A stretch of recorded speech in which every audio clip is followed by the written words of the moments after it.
തെരഞ്ഞെടുപ്പ് അടുത്തടുത്ത് വരുമ്പോൾ ഏഷ്യാനെറ്റിനെ വിശ്വസിച്ചിരുന്ന നിരീക്ഷകർ പോലും കാലുവാരുന്നു. ഇന്നിപ്പോ അവരുടെ സംവാദ പരിപാടി PG എന്ന അടിമുടി ഇടതുവിരുദ്ധനായിട്ടുള്ള സംഘപരിവാർ മുതലാളിയുടെ വത്സലപുത്രന്റെ ഒരു ചോദ്യം. ആ ചോദ്യത്തിന് വിശ്വസ്തനായിട്ടുള്ള അവരുടെ കൂലി നിരീക്ഷകൻ ഫക്രുദ്ദീൻ അലി ഒരൊറ്റ മറുപടിയിൽ PGയുടെ വരെ കിളി പറത്തിച്ചു കളഞ്ഞു. കേട്ടെ. അപ്പൊ ജനങ്ങളെ സംബന്ധിച്ചിടത്തോളം ചിന്തിച്ച് വോട്ട് ചെയ്യുന്ന ആളുകളെ സംബന്ധിച്ചിടത്തോളം എന്തിനാണ് വെറുതെ ഭാഗ്യദേവതനെ കൈവിട്ടിട്ട് ഈ പറയുന്ന മാൻഡ്രേക്കിനെ മേടിച്ചു വെക്കുന്നത് എന്ന് സാധാരണക്കാരായ മലയാളി ചിന്തിച്ചു പോകാൻ സാധ്യതയുണ്ട്. മാൻഡ്രേക്ക് എന്ന് ഉദ്ദേശിച്ച് UDF കണ്ടല്ലോ. മാൻഡ്രേക്ക് എന്ന് വെച്ചാൽ UDF കേരളത്തിന്റെ മാൻഡ്രേക്കാണെന്ന് ഇന്നലെ വരെ അവർ പല നിരീക്ഷക വേഷത്തിൽ കൊണ്ടിരുത്തിയവർ ഇന്നിപ്പോ ഇടതുപക്ഷ അനുകൂല അഭിപ്രായം രേഖപ്പെടുത്തുന്നുണ്ടെങ്കിൽ കേരളത്തെ സംബന്ധിക്കുന്നിടത്തോളം ആര് ഭരിക്കുന്നതാണ് സേഫ് എന്ന് നിരീക്ഷകർക്ക് കൂടി ബോധ്യപ്പെടുകയാണ്. എന്തോരം പുലയാട്ടുകളാണ് ഫക്രുദ്ദീൻ അലിയെ കൊണ്ടൊക്കെ സർക്കാരിനെതിരെ നടത്തിയിട്ടുള്ളത്.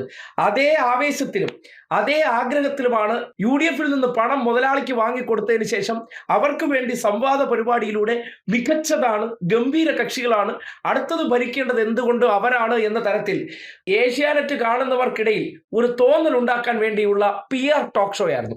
അതിലാണ് നേരത്തെ പറഞ്ഞ ആ മാൻഡ്രേക്ക് UDF എന്ന് സ്ഥിരീകരിച്ചിരിക്കുന്നത്. ഇതിലും തീർന്നില്ല, ബാക്കി കൂടി ഉണ്ട്, അതുകൂടി നിങ്ങൾ കേൾക്കണം. അതിന്റെ വിശദാംശങ്ങൾ വരാം. പട്ടിക മുൻതൂക്കുമാർക്കാണ് പട്ടിക അസച്ച് നോക്കുമ്പോൾ LDFിന് എന്താണ് അംശം? MLA-മാര് മികച്ച പ്രകടനമല്ലേ കാഴ്ചവെച്ചിട്ടുള്ളത്. ഉമ്മൻചാണ്ടി സാധാരണത്തിന് ഫണ്ട് MLA-മാർക്ക് കൊടുത്തത്. അത് LDFിന് MLA-മാർ നല്ല രീതിയിൽ പ്രവർത്തിക്കുന്നുണ്ട്. കഴിഞ്ഞ തുടർച്ചയായി 2 വർഷം നോക്കുക ഇവരുടെ ഭരണവും അത്ര മോശമൊന്നല്ല. അപ്പൊ ജനങ്ങളെ സംബന്ധിച്ചിടത്തോളം ചിന്തിച്ച് വോട്ട് ചെയ്യുന്ന ആളുകളെ സംബന്ധിച്ചിടത്തോളം എന്തിനാണ് വെറുതെ ഭാഗ്യദേവതനെ കൈവിട്ടിട്ട് ഈ പറയുന്ന മാൻഡ്രേക്കിനെ മേടിച്ചു വെക്കുന്നത് എന്ന് സാധാരണക്കാരായ മലയാളി ചിന്തിച്ചു പോകാൻ സാധ്യതയുണ്ട്. മാൻഡ്രേക്ക് എന്ന് ഉദ്ദേശിച്ച് UDF കേട്ടല്ലോ. കാര്യങ്ങളൊക്കെ അങ്ങോട്ട് വേണ്ടത്ര ശരിയാകുന്നില്ല. എത്ര ശ്രമിച്ചിട്ടും നമ്മൾ വിചാരിക്കുന്നത് പോലെ കാര്യങ്ങൾ അങ്ങോട്ട് ഒക്കുന്നതുമില്ല. ആ അവസ്ഥയാണ് ഇപ്പോൾ UDFിന് വേണ്ടി PR ചെയ്യുന്ന സംഘപരിവാർ ചാനലുകൾക്ക് വരെ സംഭവിക്കുന്നത്. അവർ വിശ്വസിച്ചേൽപ്പിക്കുന്ന പലരും സാഹചര്യത്തിനനുസരിച്ച് ചാടി മാറിക്കളയും കൂടി ചെയ്യുമ്പോൾ BJPക്കും കോൺഗ്രസിനും വേണ്ടി നിലമൊരുക്കാൻ വേണ്ടി രാപ്പകലില്ലാതെ കൂലി എഴുത്തുകാരെ പോലെ ഏഷ്യാനെറ്റിലെ കുറെ മാപ്രകൾ പണിയെടുക്കുകയാണ്.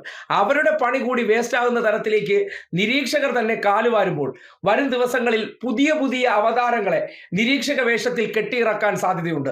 ഫക്രുദ്ദീൻ അലി ഇതോടുകൂടി ഏഷ്യാനെറ്റിന്റെ സംവാദ പരിപാടികളിൽ നിന്ന് എന്നേക്കുമായി പുറത്തു പോയിരിക്കുന്നു എന്നുകൂടി വേണം ഈ ഒരൊറ്റ മറുപടിയിലൂടെ മനസ്സിലാക്കാൻ കഴിയുന്നത്.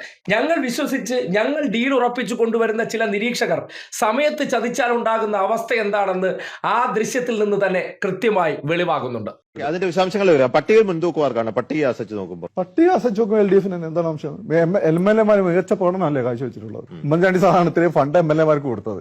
അത് LDFിന് MLA-മാർ നല്ല രീതിയിൽ പ്രവർത്തിക്കുന്നുണ്ട്. കഴിഞ്ഞ തുടർച്ചയായി 2 വർഷം നോക്കുക ഇവരുടെ ഭരണവും അത്ര മോശമൊന്നല്ല. അപ്പൊ ജനങ്ങളെ സംബന്ധിച്ചിടത്തോളം ചിന്തിച്ച് വോട്ട് ചെയ്യുന്ന ആളുകളെ സംബന്ധിച്ചിടത്തോളം എന്തിനാണ് വെറുതെ ഭാഗ്യദേവതനെ കൈവിട്ടിട്ട് ഈ പറയുന്ന മാൻഡ്രേക്കിനെ മേടിച്ചു വെക്കുന്നത് എന്ന് സാധാരണക്കാരായ മലയാളി ചിന്തിച്ചു പോകാൻ സാധ്യതയുണ്ട്. മാൻഡ്രേക്ക് എന്ന് ഉദ്ദേശിച്ച് UDF